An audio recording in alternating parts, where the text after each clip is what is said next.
La tierra firme emergió de las aguas primordiales, majestuosa y sólida, mientras los mares encontraron sus límites, danzando en las orillas que el Altísimo les había asignado. Los cielos se extendieron como un manto tejido con hilos de gloria, cubriendo el mundo recién nacido con un esplendor que anunciaba la promesa. Allí, en ese instante cósmico, el tiempo comenzó su inexorable carrera, y el plan eterno de Dios empezó a tomar forma, desplegándose en cada amanecer, en cada ola, en cada brisa suave que acariciaba la nueva creación, un testimonio silencioso del amor y poder del invisible. La verdad sobre el origen del mundo y la promesa divina que nos sostiene hoy es que nunca nació del caos. Creer que nuestra existencia es una serie de eventos fortuitos es el más profundo de los errores que podemos cometer, pues antes de que existiera el tiempo, antes de que el universo desplegara su majestuosa sinfonía de colores y sonidos, antes de que la historia inscribiera su primer capítulo en las arenas de la eternidad, solo existía Él, un Dios eterno, sin principio ni fin, cuya esencia abarcaba la totalidad de lo que era, es y será, flotando sobre un vacío insondable, donde la oscuridad más densa cubría el abismo y el silencio se alzaba como un muro impenetrable. La nada reinaba suprema. Ninguna estrella se atrevía a brillar, ningún soplo de viento perturbaba la quietud, ningún corazón latía en ese abismo primigenio.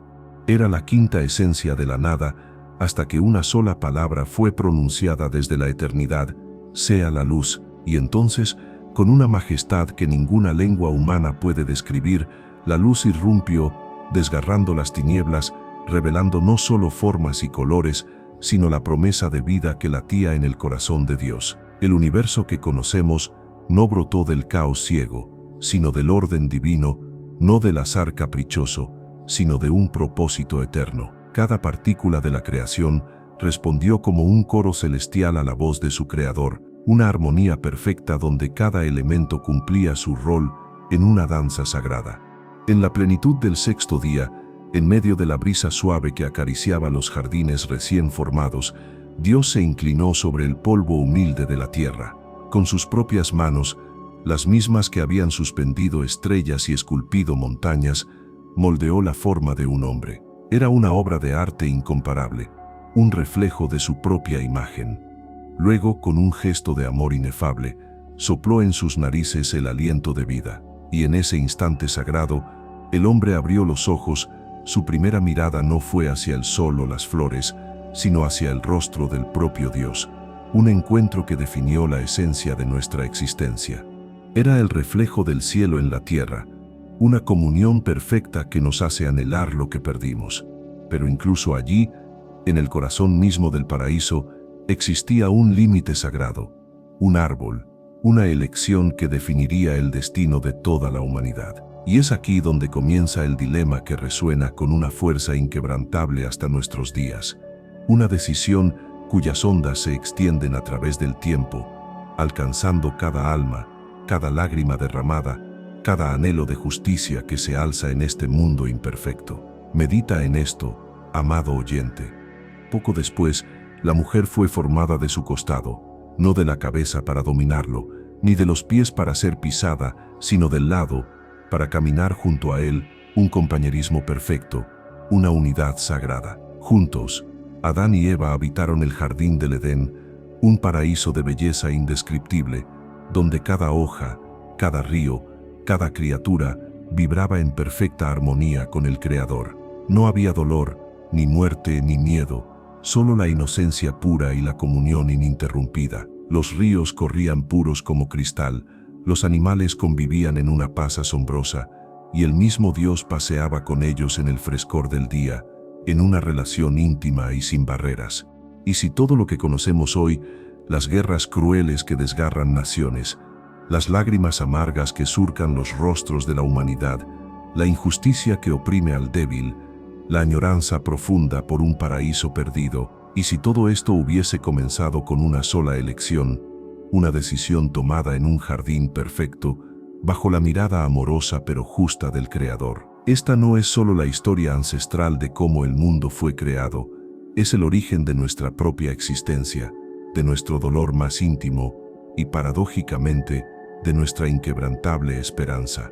Porque en el Génesis, hermanos y hermanas, no encontramos solamente un comienzo distante, sino que descubrimos el eco vibrante de la eternidad resonando en lo más profundo de nuestros propios corazones. Es un llamado a la reflexión, a entender que somos parte de una narrativa mayor, escrita con la tinta indeleble del amor divino y el libre albedrío humano. Una historia que nos confronta con la verdad de quiénes somos y quién es aquel que nos dio la vida, y que nunca nos abandonó, ni aun en nuestras más profundas caídas.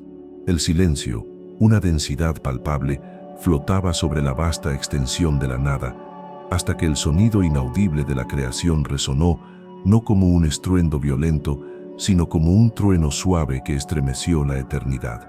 La tierra, en ese instante primigenio, se encontraba desordenada y vacía, una promesa en bruto, un lienzo en blanco esperando el toque divino, y las tinieblas cubrían la faz del abismo, una oscuridad tan profunda que parecía absorber cualquier vestigio de luz o esperanza, un abismo primordial que aguardaba la manifestación del poder creador. El cielo azul centelleaba con promesas aún no reveladas, las aguas danzaban alegremente sobre las piedras pulidas por el tiempo, y las montañas se alzaban, majestuosas y eternas, como monumentos imperecederos a la gloria de su artífice. El sol, como un rey coronado, fue puesto para gobernar el día con su luz vivificante, y la luna, como una reina serena, para iluminar la noche con su plateada presencia. Las estrellas, incontables como los granos de arena del mar, inalcanzables en su magnificencia, brillaban en sus lugares celestiales, obedientes a la voz poderosa del Creador, una coreografía celestial que anunciaba la grandeza de Dios. Pero en ese escenario de informe vacío, el Espíritu de Dios se movía, revoloteando sobre las aguas, como un ave majestuosa incubando la vida, preparando el camino para la irrupción de la gloria. En cada palabra pronunciada, el universo entero obedecía, no por una imposición brutal, sino por una reverencia intrínseca, una resonancia de la voluntad divina en cada fibra de la existencia. Sea la luz, y la luz surgió con un esplendor inaudito, desgarrando el velo de la oscuridad, pintando el cosmos con la promesa de un nuevo amanecer. Haya firmamento, y los cielos se abrieron, desplegándose como un velo extendido por la mano divina, un dosel majestuoso que anunciaba la grandeza del Creador. Dios no diseñó el mundo con prisa, con una mano descuidada, sino con una perfección asombrosa, con una precisión que desafía la comprensión humana. Cada detalle, cada color vibrante, cada aroma embriagador que luego llenaría los valles, cada textura y cada forma, fueron concebidos con una sabiduría infinita, para que toda la creación glorificara a su Hacedor en una sinfonía silenciosa. Y así fue, amados hermanos. Animales de toda especie, desde los más pequeños hasta los más gigantescos, surgieron de la tierra y del mar, cada uno en su singular belleza y propósito. Águilas majestuosas cruzaban los cielos azules con alas poderosas, peces de 1000 colores llenaban los océanos con vida vibrante, y leones rugían con autoridad en las vastas llanuras. La vida brotaba en cada rincón, en cada forma, en cada latido, y todo era bueno, asombrosamente bueno, pero aún faltaba algo esencial, la corona de toda la creación. En la plenitud del sexto día, el Dios Altísimo descendió al suelo, no solo con palabras, sino con la ternura de las manos que forman. El polvo humilde de la tierra fue moldeado con un cariño meticuloso, detalle por detalle, como un alfarero ante su obra maestra más preciada, cada curva, cada línea, cada aspecto reflejando su diseño divino. Nariz, ojos, manos, cada parte fue creada con una intención perfecta, y luego el aliento divino, no un simple soplo de aire, sino el espíritu mismo de vida, insuflado en la forma inerte.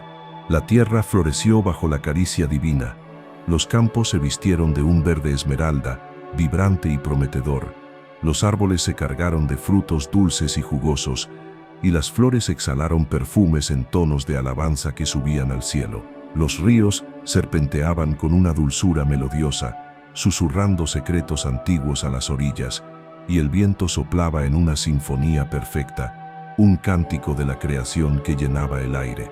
Y entonces los cielos oyeron un nuevo decreto, una orden que llenaría de vida cada rincón del planeta. Produzca la tierra seres vivientes según su especie.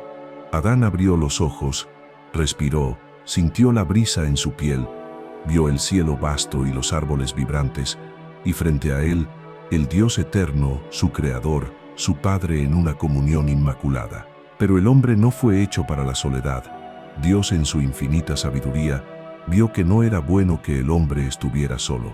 Así que el Señor lo hizo caer en un sueño profundo, una quietud sagrada, y mientras dormía tomó algo de su costado, no de la cabeza para dominar, ni de los pies para ser pisada, sino del lado, para que caminara junto a él, un igual, una compañera, una contraparte perfecta.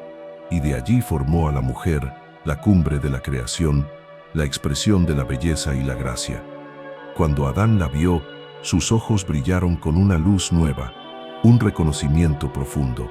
«Esta es ahora hueso de mis huesos y carne de mi carne», exclamó, con un asombro que vibraba en cada palabra. Era unidad, era compañerismo, era amor sin mancha, una conexión inquebrantable forjada por el mismo Dios. Juntos, Adán y Eva caminaban entre los lirios fragantes del Edén, el jardín, un santuario de la creación, un espacio sagrado donde todo hablaba del amor divino.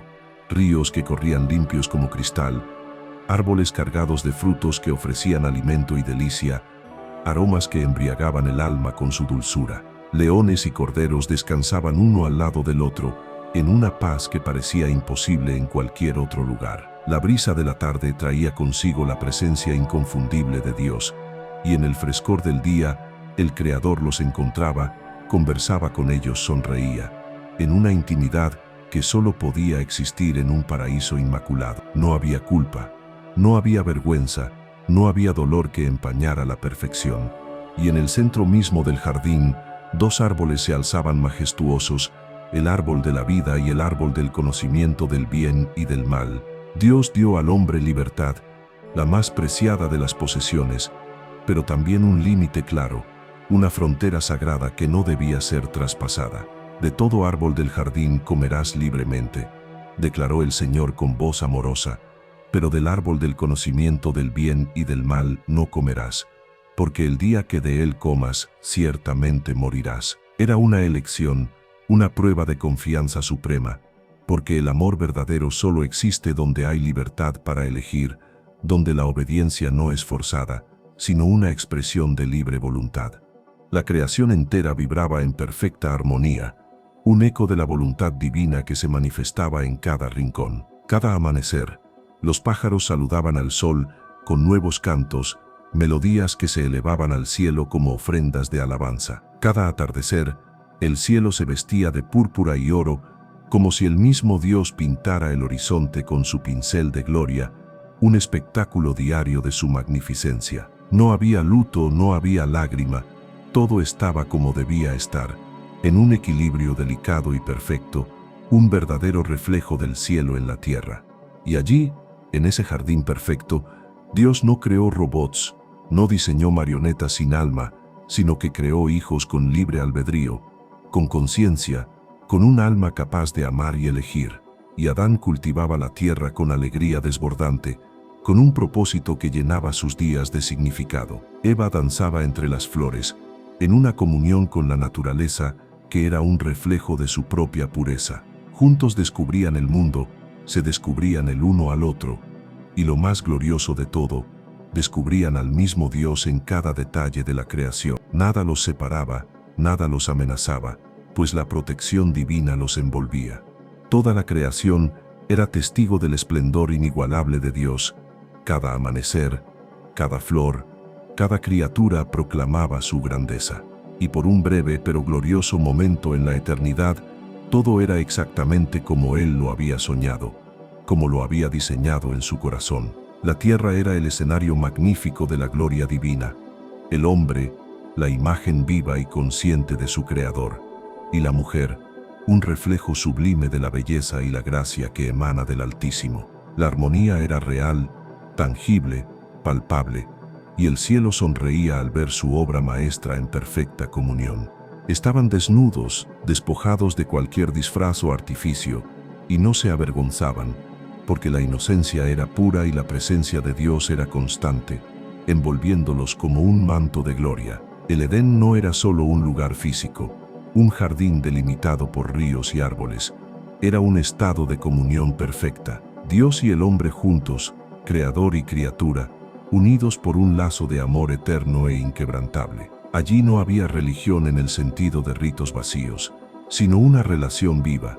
No había rituales fríos, sino una intimidad profunda y real. El cielo y la tierra se tocaban, y todo respiraba la gloria del Altísimo, una verdad que nos confronta y nos llama a anhelar esa cercanía perdida.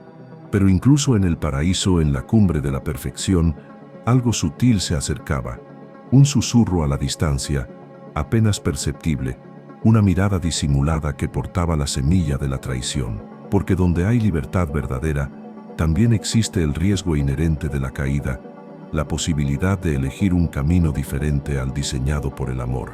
Y el amor verdadero de Dios permitió que el hombre viviera con esa libertad, esa capacidad de elección, aun sabiendo el costo inmenso que esa libertad podría acarrear, una decisión que cambiaría el destino de la humanidad para siempre. Eva caminaba entre los árboles, sus ojos inocentes admirando los frutos que Dios les había dado, cada uno una delicia perfecta, un testimonio de la bondad divina. La creación era buena, los sabores perfectos, la abundancia innegable, pero sus ojos se posaron, con una curiosidad recién nacida, en el árbol del centro del jardín, aquel del cual la voz del Creador les había advertido con ternura pero firmeza: no coman de él, ni lo toquen, porque el día que lo hagan, ciertamente morirán. Una barrera divina, una prueba de confianza que ponía a prueba la libertad.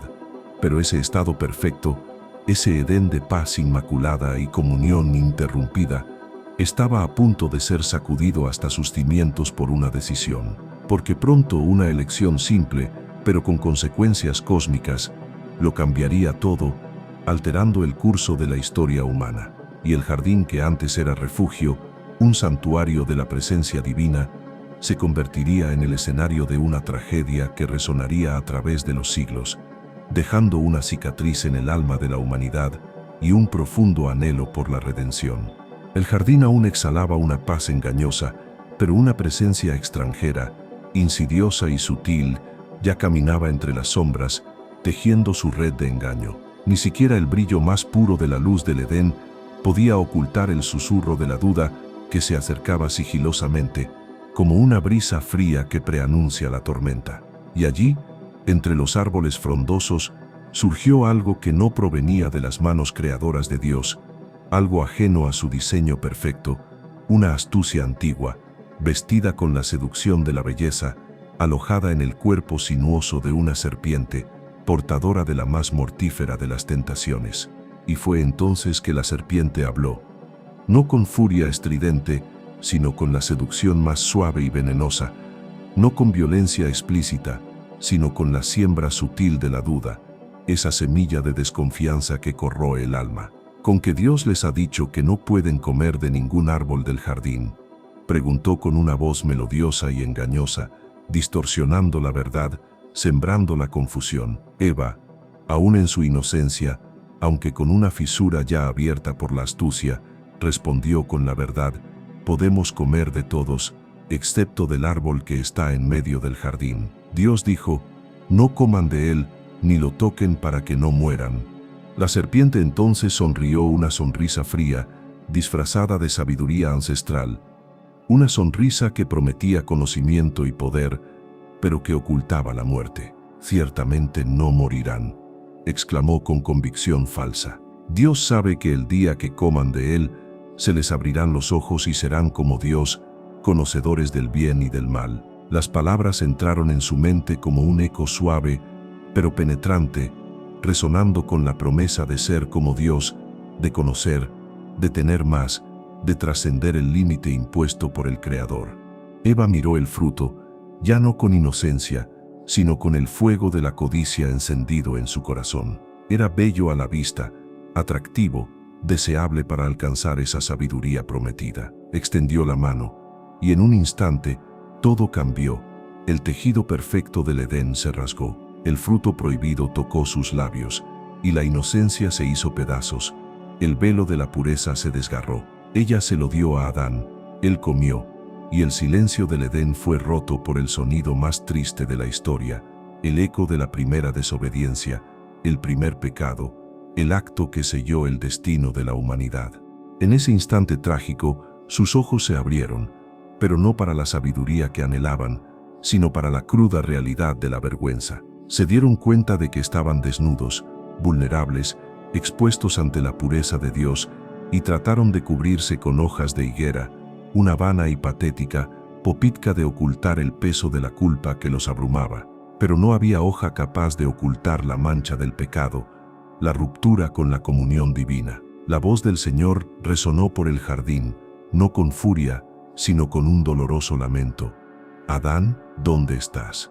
No era una pregunta geográfica, amado hermano, amada hermana, era un llamado al corazón, una indagación sobre el estado de su alma, sobre su relación rota. Dios sabía dónde estaban, pero quería que ellos supieran cuán lejos se habían alejado de Él, cuán profundo era el abismo que ahora los separaba. Adán respondió. Su voz temblaba con miedo y culpa. Oí tu voz en el jardín y tuve miedo porque estaba desnudo y me escondí. Dios preguntó con una sabiduría que penetraba el alma, ¿quién te mostró que estabas desnudo? Comiste del árbol del que te ordené que no comieras.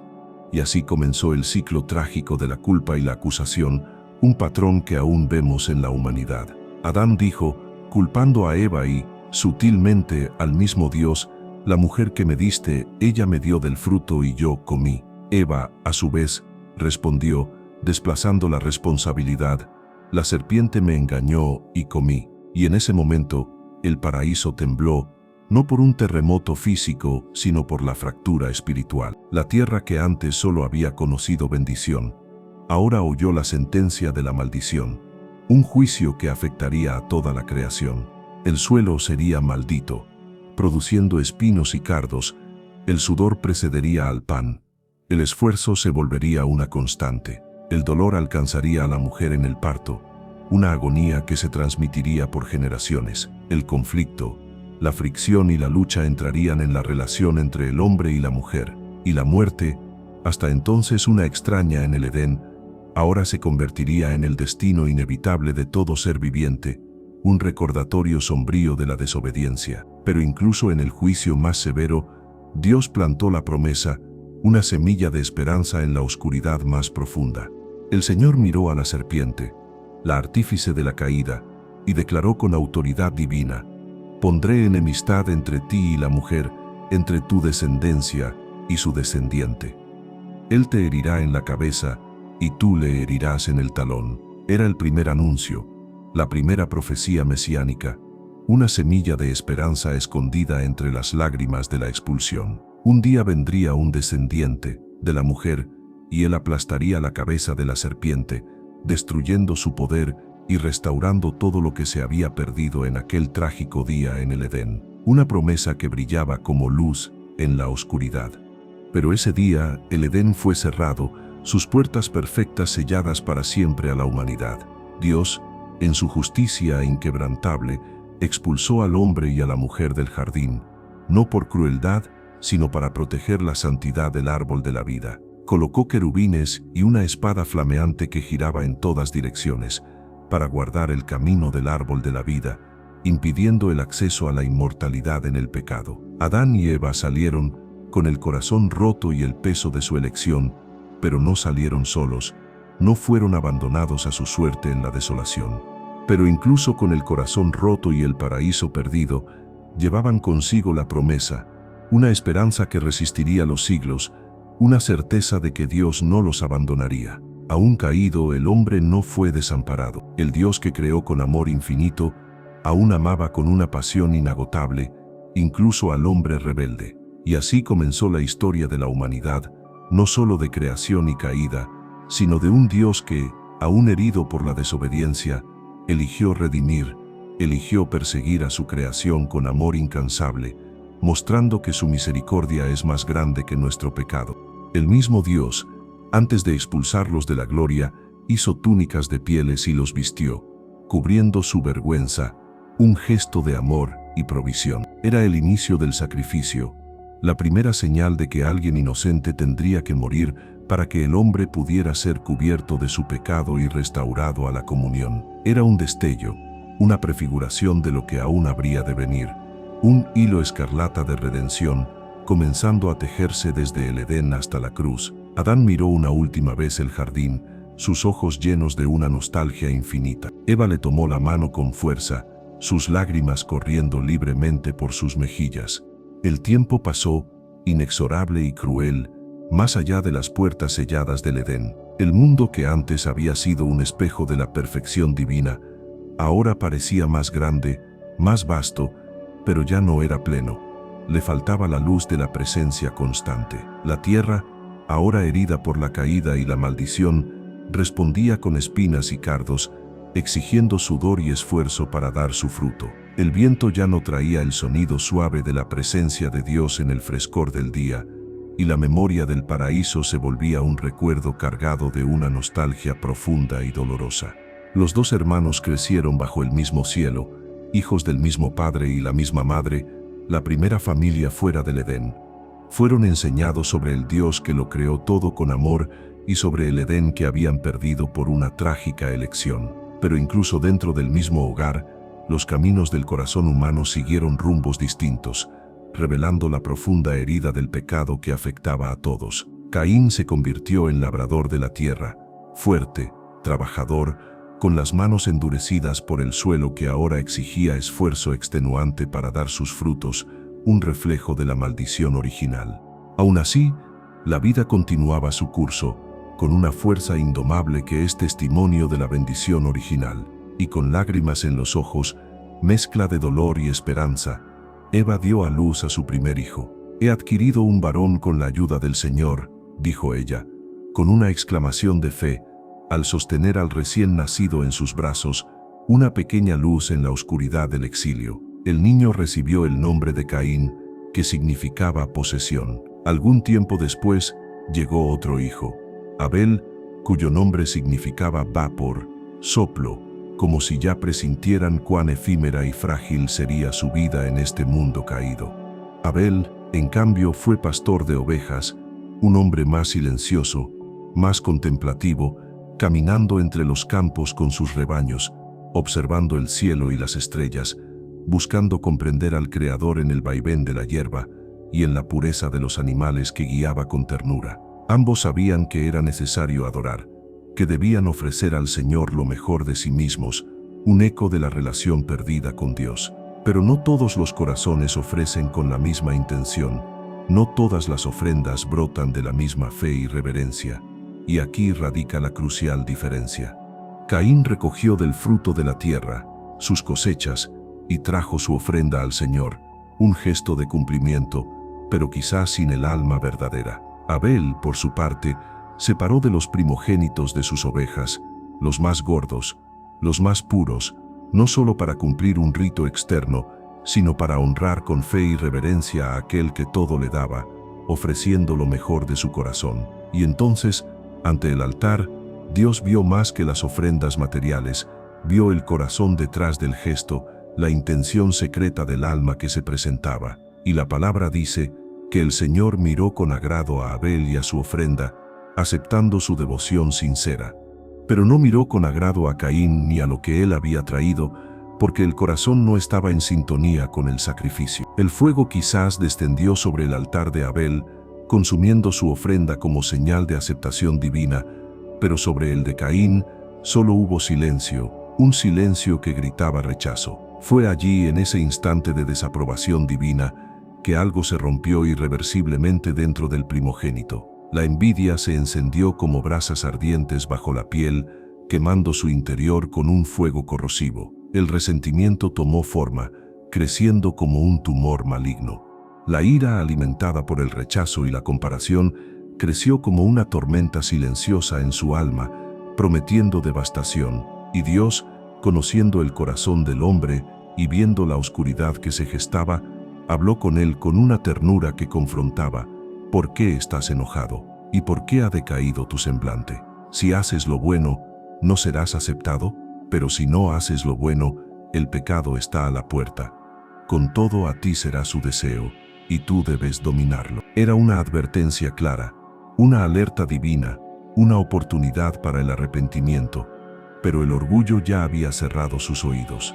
Poco tiempo después, en el campo abierto donde los dos hermanos caminaban solos, sin altares, sin testigos divinos, sin cánticos de alabanza, solo el sonido del viento y los gritos silenciosos de un alma corroída por la ira. Allí, en la desolación de tierra de nadie, Caín levantó su mano contra Abel, su propio hermano, la sangre de su sangre, y lo mató con una brutalidad incomprensible. La sangre de Abel tocó la tierra, y la tierra, que ya había sido herida por la desobediencia de Adán, ahora gemía con el peso del primer asesinato, el primer acto de violencia humana. Entonces Dios, una vez más, habló, no porque no supiera lo que había sucedido, sino porque quería revelar al hombre el abismo insondable que ahora existía entre ellos, la profundidad de su caída. Caín, ¿dónde está tu hermano Abel?, preguntó el Altísimo, una pregunta que aún resuena a través de los siglos, un llamado a la rendición de cuentas. Caín intentó escapar con ironía, con una burla desafiante. No sé, ¿acaso soy yo el guardián de mi hermano? Pero Dios respondió con justicia inquebrantable y un dolor que conmovía el cosmos. ¿Qué has hecho?, resonó la voz divina. La voz de la sangre de tu hermano clama a mí desde la tierra. Y entonces vino la sentencia, el juicio que Caín había provocado. Caín sería maldito no solo por la tierra, que ya no le daría su fuerza, sino por su propia conciencia, que lo perseguiría sin tregua. Vagaría sin rumbo fijo, cargando la marca de su culpa, un exilio autoimpuesto, pero ordenado por Dios. No habría hogar, no habría altar donde refugiarse, solo el recuerdo constante de que él destruyó con sus propias manos a quien debía proteger y amar, una tragedia perpetua. Adán y Eva, al oír la noticia del asesinato de Abel y el exilio de Caín, fueron tomados por un dolor tan profundo que no podía medirse. Un hijo estaba muerto, el otro exiliado.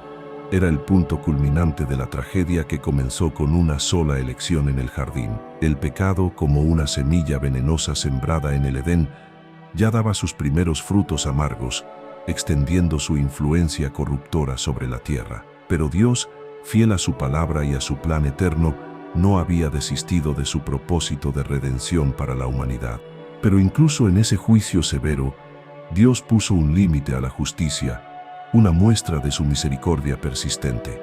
Caín clamó por misericordia, su alma temblaba ante el destino que le esperaba, y el Señor, en su infinita gracia, puso una señal sobre él para que nadie que lo encontrara lo matara. Porque incluso cuando el hombre rompe con la vida, cuando la humanidad se desvía en sus caminos de iniquidad, Dios nunca rompe con la promesa de su amor, con el propósito de su redención, una verdad que nos consuela en medio de la adversidad más profunda.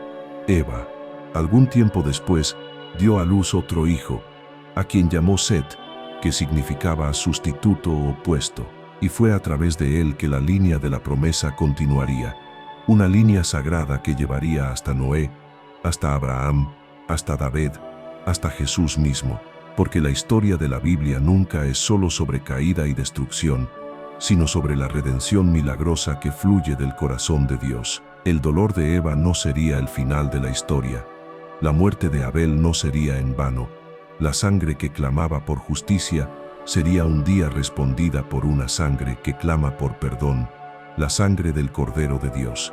Y los ríos que un día regaron la vida con aguas cristalinas, corrían ahora entre ciudades corrompidas, sus aguas manchadas por la iniquidad de sus habitantes, corazones endurecidos por el orgullo y la maldad, manos manchadas de sangre inocente y ojos que ya no buscaban al Creador, sino que se fijaban en sus propios deseos egoístas. La tierra se llenó de crueldad, una epidemia moral que consumía cada aspecto de la sociedad. El hombre pasó a amarse a sí mismo más que a Dios, su Creador, un acto de idolatría que invertía el orden divino, una tragedia espiritual de proporciones cósmicas. Con el paso de las generaciones, El mundo que una vez había nacido de las manos amorosas de Dios como un jardín de pureza y comunión, se transformó lentamente en un campo de tinieblas y violencia, un reflejo distorsionado del propósito original. Los hijos de Adán se multiplicaron sobre la tierra, llenándola con su descendencia.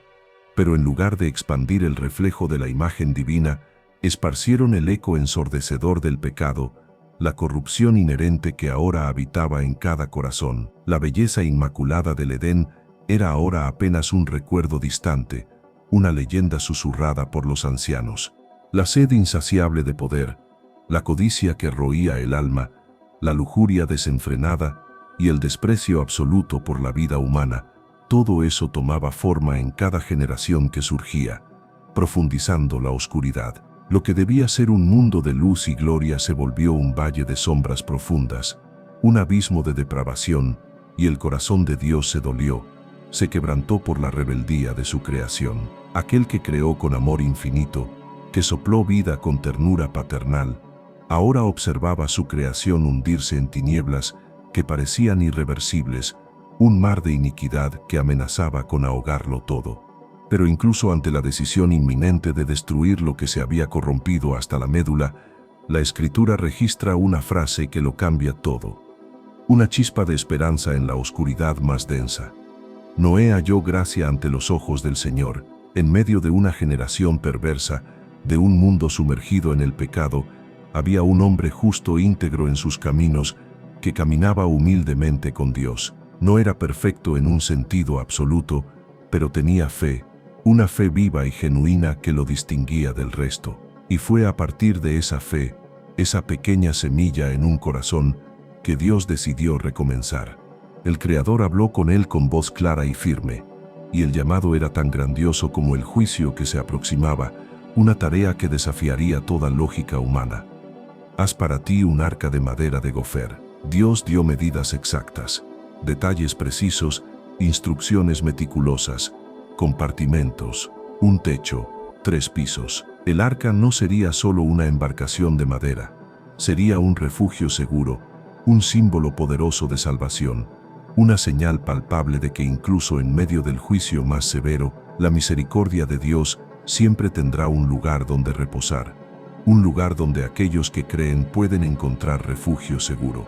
Entonces, en un momento de dolor profundo y justicia inquebrantable, el Señor declaró con una voz que resonó en el cielo y la tierra: No contenderá mi espíritu para siempre con el hombre, porque él es carne. Sus días serán 120 años. El decreto había sido pronunciado.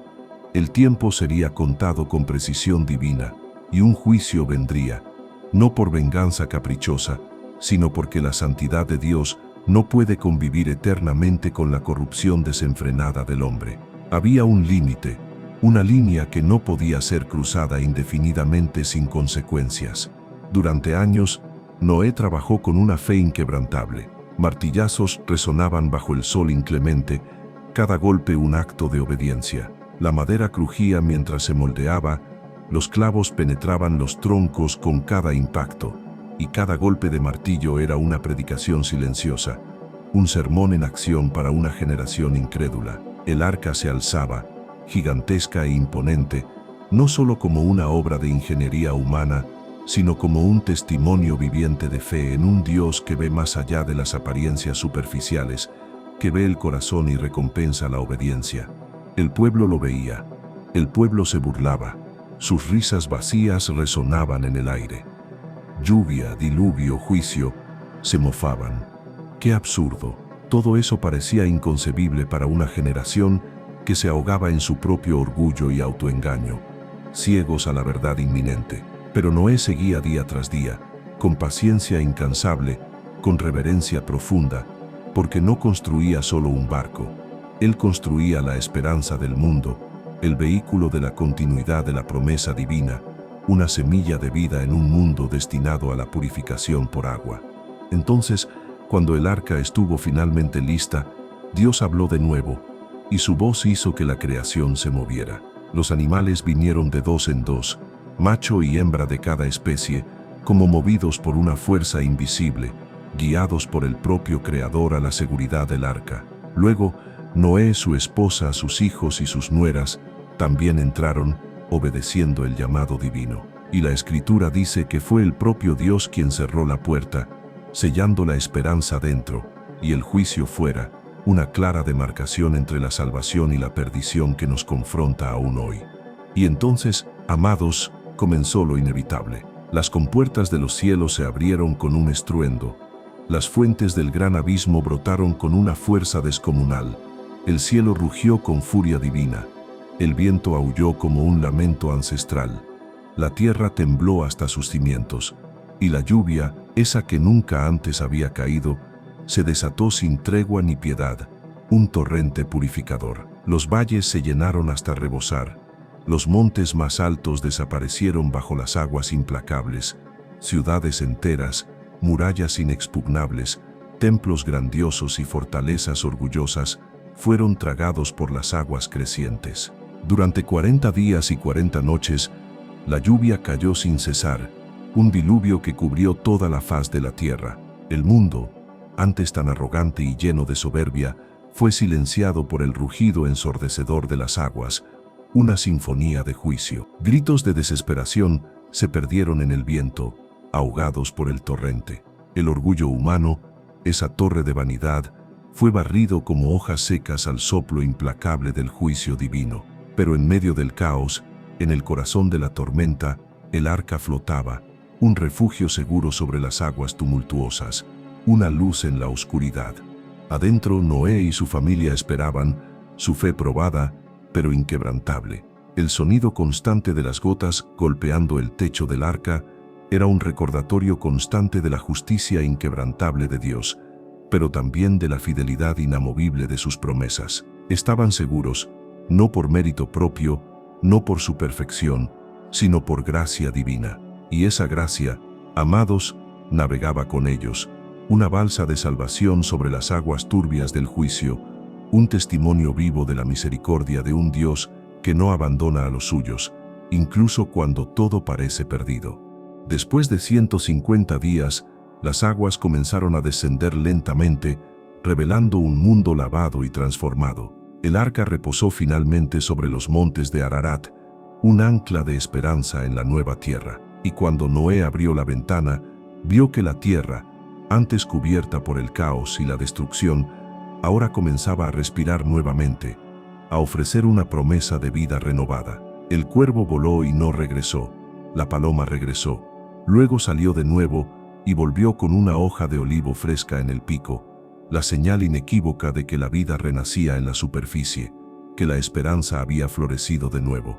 Noé salió del arca, pisó la tierra purificada, y antes de construir casa, antes de levantar tiendas para su familia, construyó un altar, porque el primer gesto del nuevo mundo, la primera acción de la humanidad redimida, sería la adoración, un reconocimiento de la soberanía y la misericordia de Dios. Y Dios, al percibir el aroma del sacrificio, ese acto de devoción, hizo un pacto eterno. Colocó en el cielo un arco majestuoso, no como un arma apuntada al hombre, sino como un recuerdo eterno de que nunca más destruiría el mundo con aguas.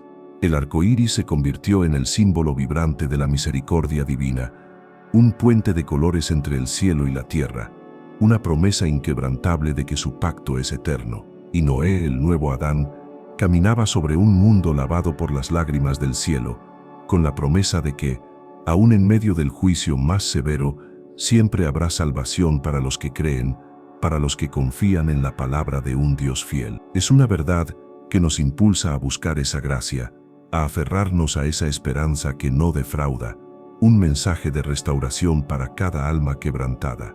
Estaban unidos por un propósito común, hablaban un solo idioma, tenían una misma visión ambiciosa, una fuerza concentrada. Y fue con esa unidad que decidieron dar forma a su deseo más antiguo, ese anhelo inherente en el corazón caído del hombre, ser como Dios, alcanzar la deidad por sus propios medios. Vamos, se dijeron unos a otros con un entusiasmo contagioso, una fiebre de ambición. Construyamos para nosotros una ciudad y una torre que alcance los cielos. Hagámonos un nombre para que no seamos dispersados sobre la faz de toda la tierra. El tiempo siguió su curso implacable, y los hijos de Noé se esparcieron por la tierra, multiplicándose en número y poder, llenando el mundo con nuevas generaciones. Las llanuras volvieron a florecer, vestidas de verdor y vida. Los ríos corrieron con abundancia, nutriendo la tierra con sus aguas vitales, y la humanidad nuevamente comenzó a construir casas, ciudades, familias y reinos, edificando sobre las cenizas del pasado. La alianza de Dios, ese pacto inquebrantable, permanecía viva en los cielos, reflejada en el arco iris que aparecía tras cada lluvia, un recordatorio constante de que, a pesar del juicio pasado, la misericordia aún sostenía al mundo. Pero el corazón del hombre, ese pozo insondable de deseos y ambiciones, no había cambiado fundamentalmente. El recuerdo del diluvio, quizás, aún resonaba en las historias de los ancianos, una advertencia sombría.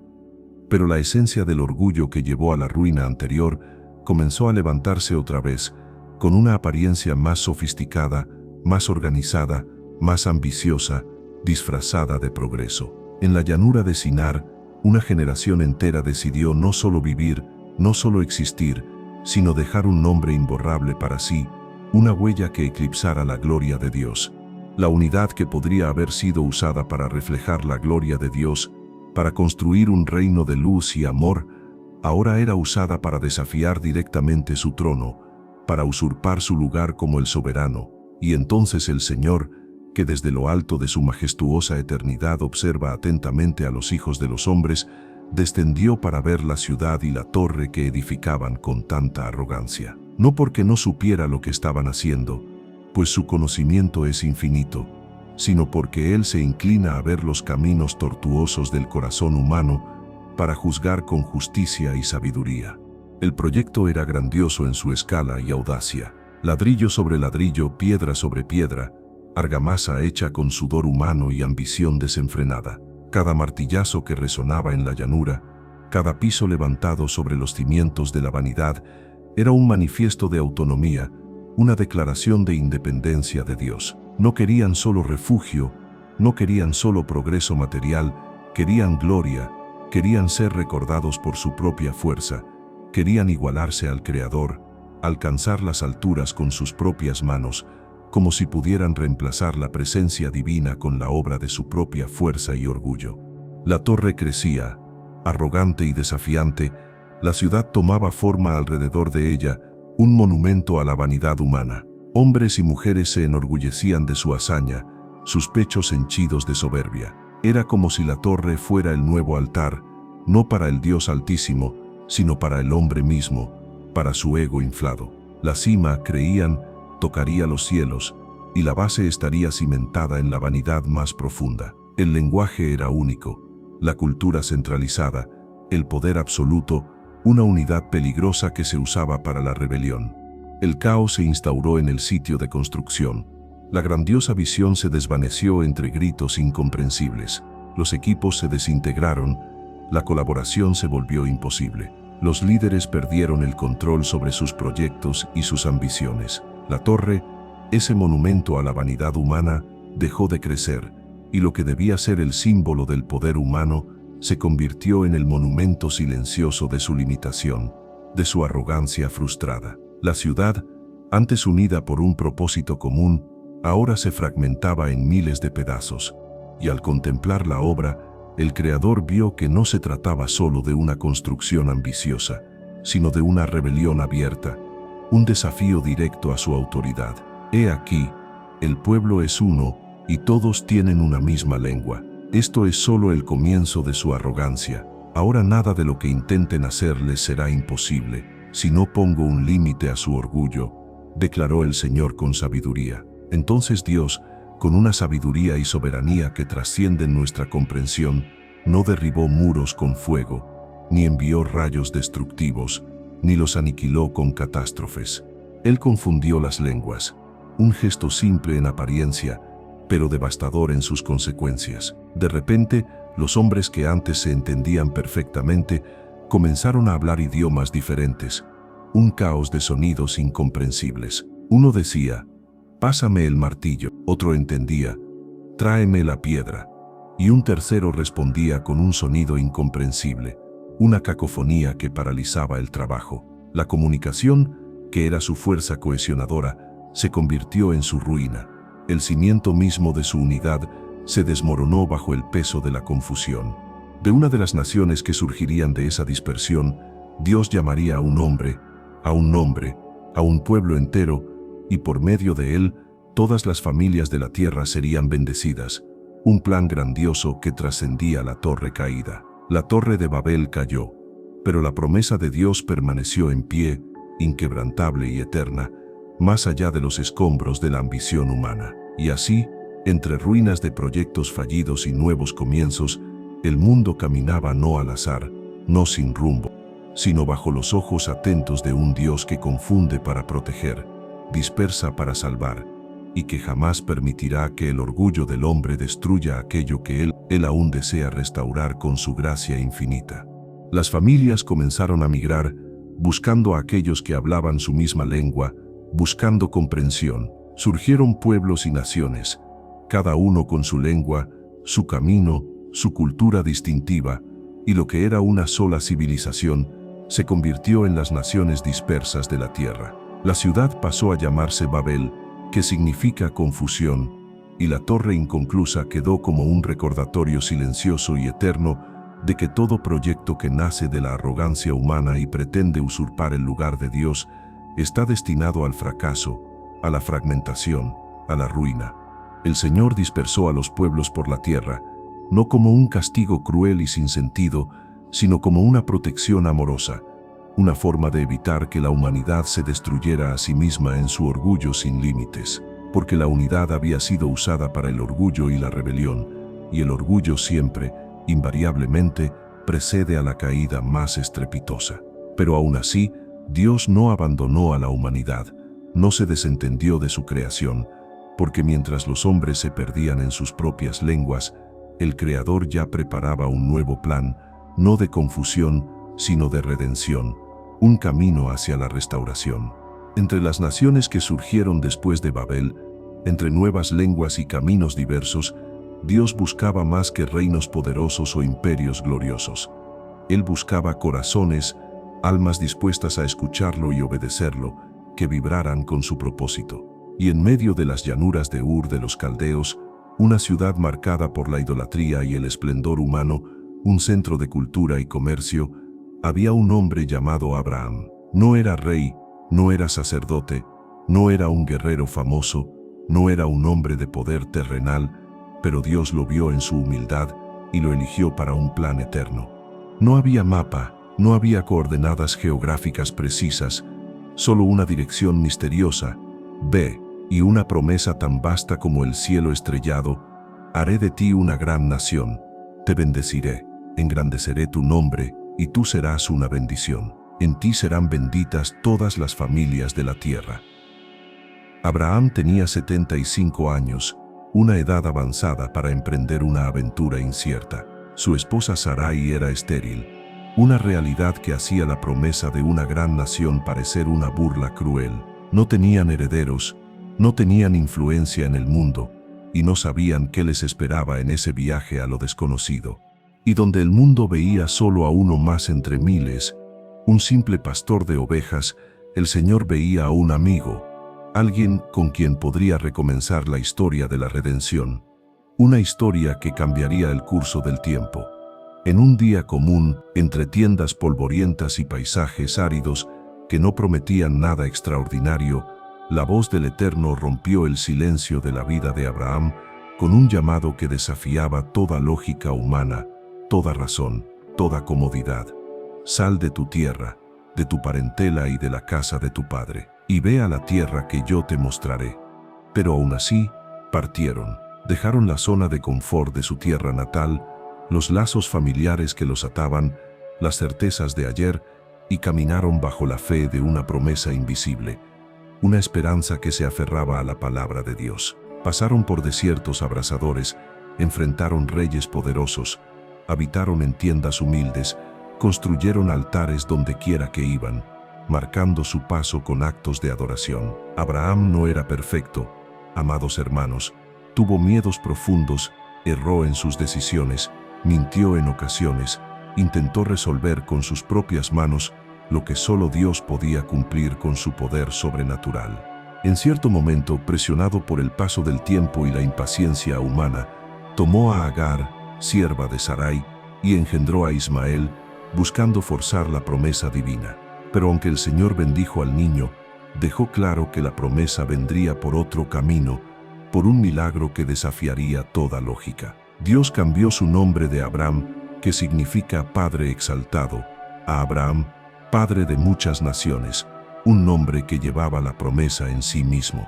Y Sarai se convirtió en Sara, princesa, un reflejo de la dignidad y el propósito que Dios tenía para ella. Y entonces, cuando todo parecía biológicamente imposible, cuando el vientre de Sara estaba seco y su cuerpo marcado por los años, cuando la esperanza humana se había desvanecido, el Señor vino hasta Abraham como un visitante inesperado a la sombra de una tienda, y dijo que dentro de un año su esposa daría a luz. Sara se rió, no por desprecio o falta de fe absoluta, sino por incredulidad mezclada con una chispa de esperanza, una risa que cargaba años de espera, frustraciones, dudas, un eco de la incredulidad del corazón humano ante lo imposible. Pero el Señor respondió con ternura y firmeza, con una pregunta que aún resuena en nuestros corazones cuando dudamos: ¿hay algo demasiado difícil para el Señor? Y en el tiempo exacto, conforme a la palabra dada por el Dios fiel, nació Isaac, y con él nació la risa verdadera, el sonido de un bebé que resonó en el campamento. Pero más que eso, resonó el cumplimiento de la promesa de un Dios que no miente, que cumple cada una de sus palabras. Isaac era el hijo de la promesa, el heredero de una alianza eterna, el testimonio viviente de la fidelidad divina. Era la señal de que Dios puede hacer nacer lo imposible del vientre de la espera más prolongada, que su poder trasciende nuestras limitaciones humanas. Pasaron los años, el niño creció, y Abraham veía en cada rasgo de su hijo el reflejo de la fidelidad divina, un milagro andante. Pero entonces vino el día de la mayor prueba, un llamado que parecía contradecir todo lo que Dios había prometido, una demanda que desafiaba la razón y el amor paternal. Toma ahora a tu hijo, tu único, a quien amas, Isaac, y ofrécelo allí en holocausto sobre uno de los montes que yo te mostraré.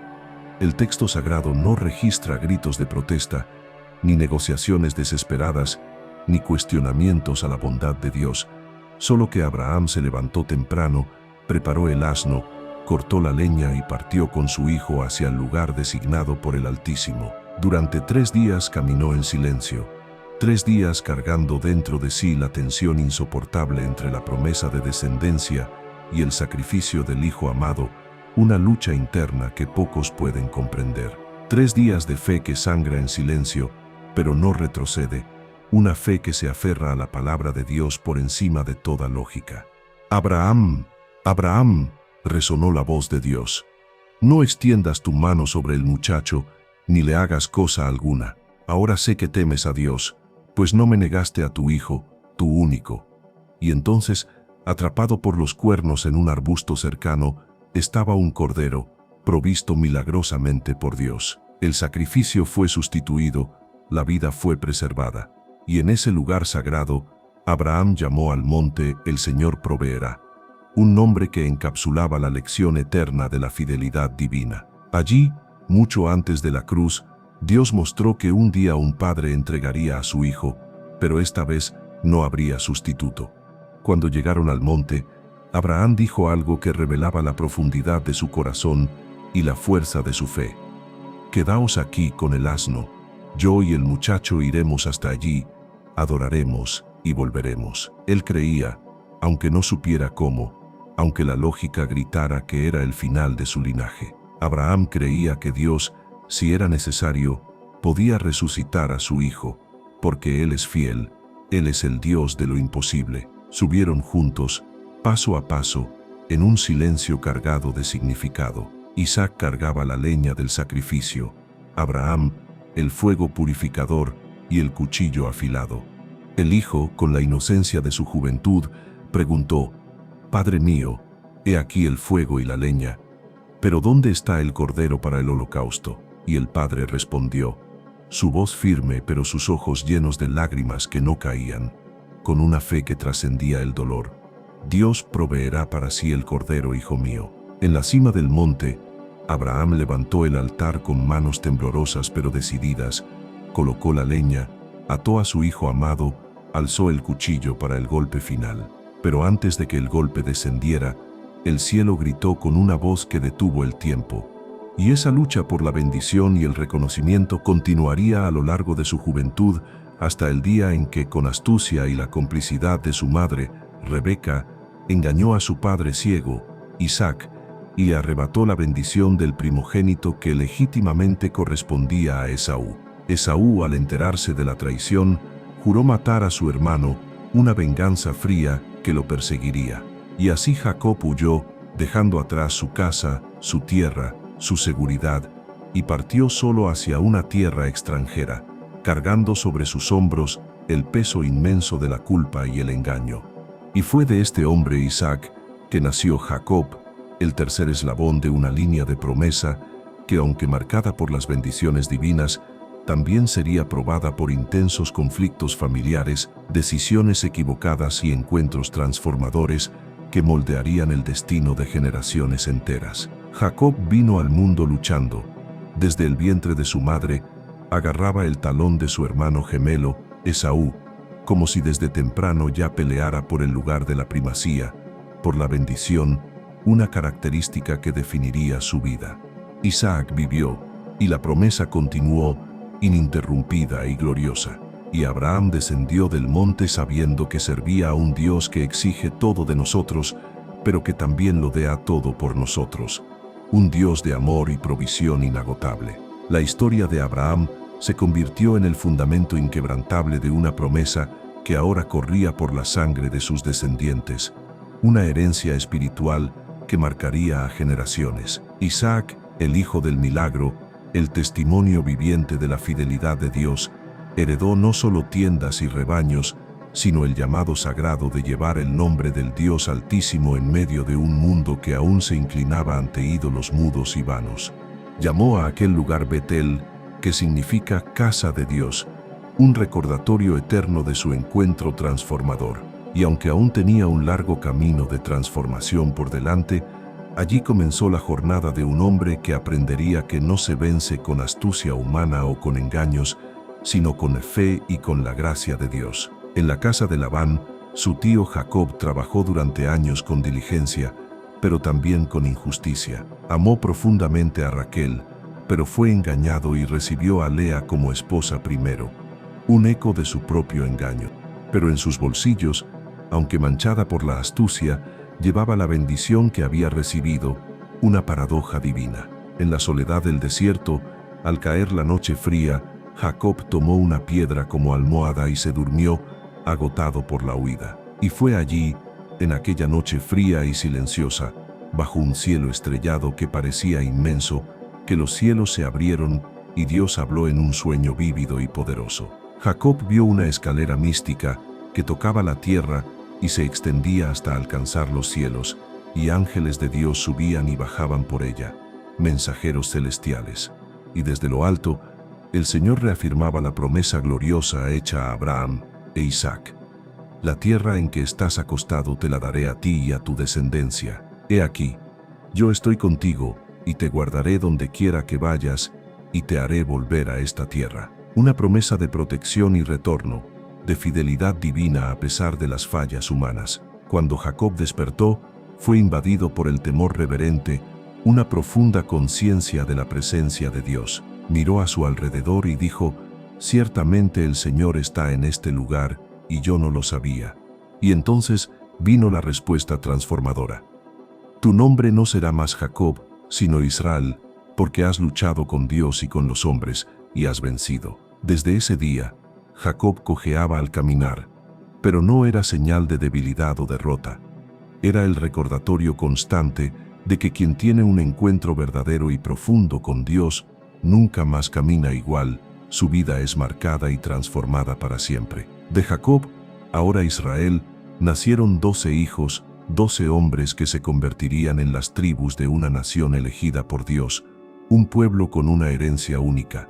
Un hombre misterioso apareció y luchó con él hasta el amanecer, no una lucha común de fuerza física, sino un enfrentamiento espiritual, un ajuste de cuentas con todo lo que Jacob había sido hasta entonces, con su naturaleza engañosa. Y al amanecer, el hombre tocó su muslo, dislocando la articulación de su cadera, un recordatorio físico de su debilidad, y dijo: «Déjame ir porque ya raya el alba». Jacob respondió con lágrimas y determinación inquebrantable: «No te dejaré ir si no me bendices». Era el clamor de un alma que ya no buscaba la bendición por engaño, sino por rendición.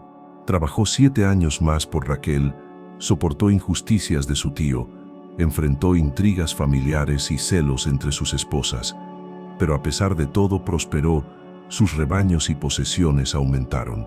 Dios estaba con él, moldeando su carácter y su destino.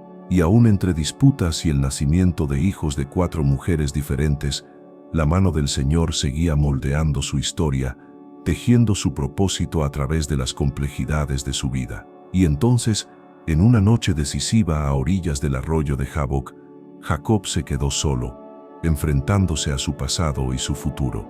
Y donde no hay sanidad en el corazón, los celos se transforman fácilmente en odio, en un veneno que corroe lazos familiares. Un día, al verlo acercarse en el campo, los hermanos decidieron acabar con todo de una vez por todas. Lo arrojaron en una cisterna vacía, dejando a su suerte. Luego, en un acto de crueldad y avaricia, lo vendieron como esclavo a una caravana de ismaelitas que iba hacia Egipto, cortando los lazos familiares. Rasgaron su túnica de colores, la mancharon con sangre de animal y mintieron a su padre, diciendo que una fiera salvaje lo había devorado. José fue llevado a una tierra extraña, lejos de su hogar y su familia. Se vio solo, injusticiado, falsamente acusado de un crimen que no cometió, encarcelado, pero nunca abandonado por el Dios que lo había llamado, porque incluso en la prisión más oscura, Dios estaba con él. Su presencia era una luz constante en la oscuridad de su sufrimiento. Y donde Dios está, hay favor, hay propósito, hay una mano que guía. José interpretó sueños, revelando los planes divinos, ganó la confianza de los guardias, y en el tiempo exacto, fue llamado ante el faraón para revelar el significado de un sueño que ningún sabio de Egipto podía explicar. Y entre ellos había uno que se destacaba desde temprano, un hijo amado y bendecido, José, el hijo de la vejez de Jacob, el hijo de su amor por Raquel. Era un joven soñador, un alma sensible que escuchaba la voz de Dios en visiones nocturnas, y él veía su vida como algo que se elevaría por encima de lo común, que tendría un propósito grandioso. Pero su juventud, su inocencia y su sinceridad al compartir sus sueños provocaron celos profundos en sus hermanos, quienes lo veían como el preferido, el consentido del padre, un resentimiento que carcomía sus almas. Porque lo que los hermanos intentaron para mal, para destruir, Dios lo transformó en bien, para la preservación de su pueblo y el cumplimiento de su promesa. Cuando el libro de Génesis se cierra, no es el final de la historia de Dios con la humanidad, es solo el inicio de un plan épico que atravesará siglos, reinos, desiertos, promesas y cruces, un tapiz divino que se despliega en cada página de la Escritura. La narrativa que comenzó con la voz poderosa que dijo, «Sea la luz», y trajo orden al caos, termina con otra voz, la de José, el hijo traicionado y exaltado. De prisionero olvidado a gobernador de Egipto en un solo día, un ascenso meteórico que solo Dios podía orquestar, porque el Dios que permite el valle de sufrimiento, la oscuridad de la prueba, es el mismo que exalta en el tiempo justo, en el momento perfecto de su soberanía. José administró Egipto con sabiduría divina, preparando la nación para una hambruna devastadora. Y cuando llegó el hambre, los hermanos que lo habían vendido, los que habían intentado destruir su vida, vinieron en busca de alimento, sin saber a quién se enfrentaban. No lo reconocieron, pues el tiempo y el poder habían transformado su apariencia, pero él sí los reconoció, su corazón lleno de una mezcla de dolor y propósito. En lugar de venganza o rencor, José los probó, los confrontó con su pasado, y luego los abrazó con lágrimas de perdón. Lloró, se rebeló como su hermano, perdonó cada acto de crueldad, trajo a su padre Jacob a Egipto y salvó a su familia entera de la hambruna. Y en ese reencuentro, la historia de una familia marcada por traiciones y celos se transformó en una historia conmovedora de reconciliación y gracia. Porque Génesis es la prueba irrefutable de que la alianza del Señor no depende de la fuerza frágil del hombre ni de su perfección efímera, sino de la fidelidad inquebrantable de un Dios que no desiste de lo que ama, que persigue a su creación con una gracia infinita.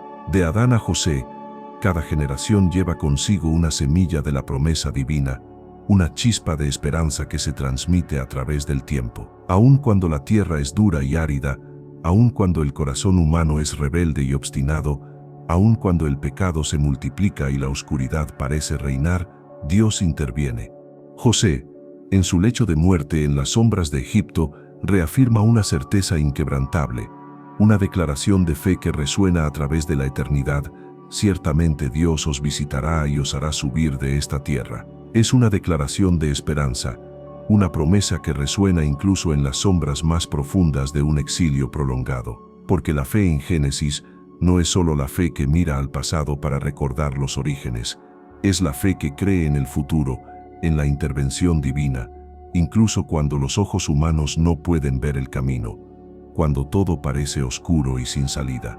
A lo largo de este primer libro fundamental de la Biblia, vemos que el ser humano creado a imagen y semejanza de Dios lleva dentro de sí un anhelo profundo e innegable por lo eterno, un vacío existencial que no puede ser llenado con poder, con riquezas, con fama, con obras humanas o con placeres efímeros. El Edén perdido grita desde lo más hondo del alma humana, un lamento por la comunión rota, y aunque el hombre se desvíe, caiga, huya o intente construir sus propios caminos alejados de Dios, el Señor sigue presente, su amor incondicional no se aparta.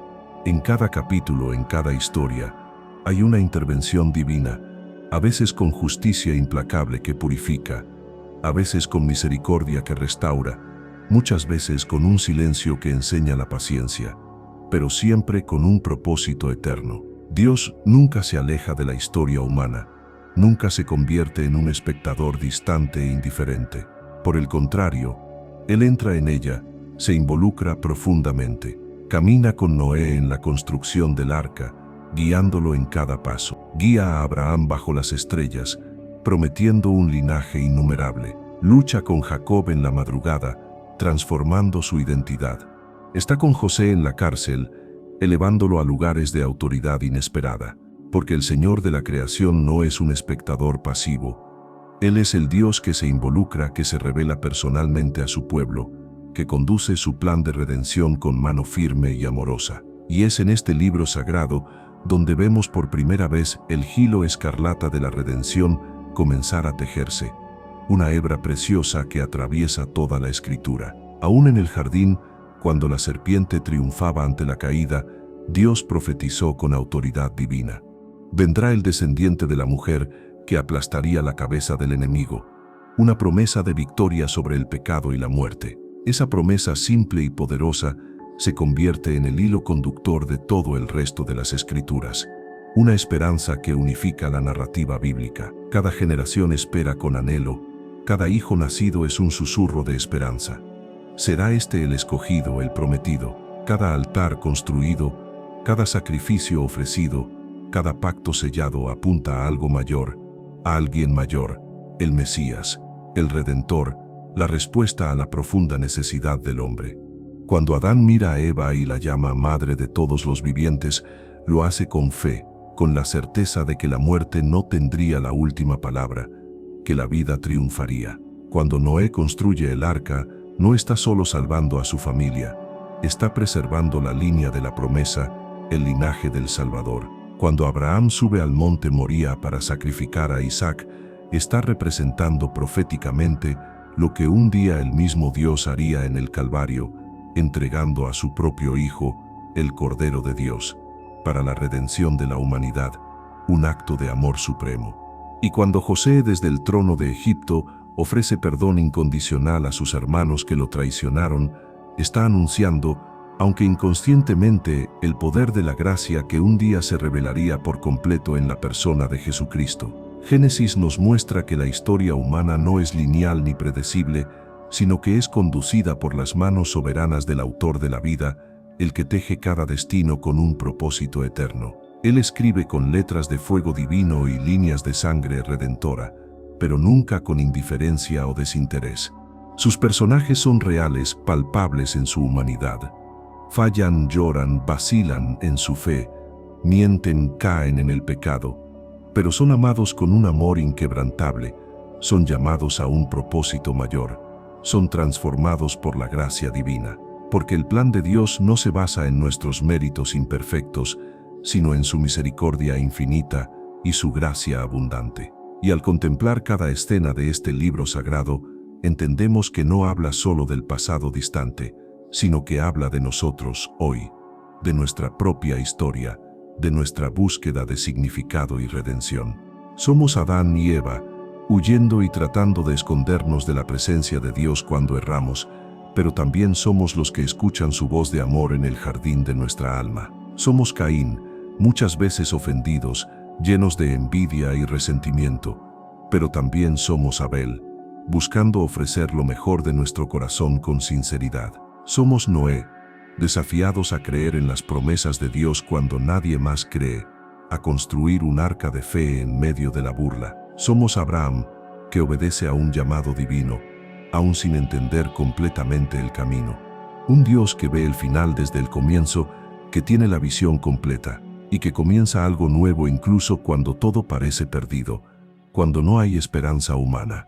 Por eso, al llegar al último versículo de este libro, cuando José es colocado en un ataúd en Egipto, no vemos una lápida que marca el fin, sino que vemos una semilla, una promesa de vida futura, porque la historia no termina allí. Egipto no es el destino final del pueblo de Dios, es solo una estación temporal. Hay un éxodo en camino, hay liberación en preparación, y hay una tierra prometida esperando ser poseída por la fe. Somos Jacob, luchando con Dios en nuestras noches más oscuras, buscando una bendición, una transformación. Somos José, heridos profundamente por quienes amamos, pero llamados a perdonar y a ver el propósito divino en nuestro sufrimiento. La historia de Génesis es la historia de un Dios que no desiste, que se revela en promesas que permanecen, que visita en sueños y visiones, que habla con truenos poderosos y con susurros apacibles. Un Dios que escoge personas improbables para cumplir planes imposibles, demostrando que su poder se perfecciona en nuestra debilidad. Habla de la caída trágica del hombre, pero también de la restauración gloriosa que Dios ofrece. Y más que eso, nos invita a creer con todo nuestro corazón. A creer que el Dios de Génesis aún habla hoy, aún llama a los perdidos, aún perdona los pecados, aún salva a las almas. A creer que la promesa hecha en el Edén sigue viva y vibrante, que el descendiente prometido ya vino, venció la muerte con poder y gloria, y un día volverá para restaurar todas las cosas, para hacer todo nuevo. A creer que nuestra historia personal, por más confusa o dolorosa que parezca, puede ser reescrita por aquel que creó los cielos con una palabra, que puede transformar nuestro caos en un cosmos de luz y propósito. Mi deseo más profundo, al final de esta jornada por el libro de Génesis, es que no solo admires la belleza del relato, la grandiosidad de la historia, sino que te sientas parte de él, porque lo eres. Eres fruto de la promesa divina, eres heredero de una fe ancestral, eres el objetivo incondicional del amor de un Dios que escribe historias eternas con manos marcadas por la gracia y la misericordia. Escribe en los comentarios: yo quiero conocer más de la palabra. Si hoy sentiste un llamado en tu corazón, ¿qué parte de este mensaje tocó tu alma más profundamente? Déjalo abajo. Tu testimonio puede ser luz para otro. Suscríbete y únete a esta comunidad que busca a Dios cada día, que anhela su presencia y su verdad. Y si quieres profundizar más en estas maravillosas enseñanzas que transforman vidas, entra al link de mi perfil o al comentario fijado, donde descubrirás recursos bíblicos que abrirán aún más las puertas de tu entendimiento. Que la gracia de nuestro Señor Jesucristo les acompañe siempre. Y si Génesis te impactó, prepárate para el Éxodo, porque la redención apenas comienza. La historia continúa, amados, y continúa en nosotros, en cada uno de ustedes que hoy me escuchan. Cada palabra leída de este guión, cada escena visualizada en su mente, cada lágrima que quizás descendió mientras escuchábamos estas historias milenarias, no son solo emoción pasajera, son memoria espiritual, son un despertar del alma. Porque este libro no solo habla de dónde venimos, de nuestro origen, sino también de hacia dónde vamos, de nuestro destino eterno en Dios. Habla de la creación asombrosa, pero también de la promesa inquebrantable de redención.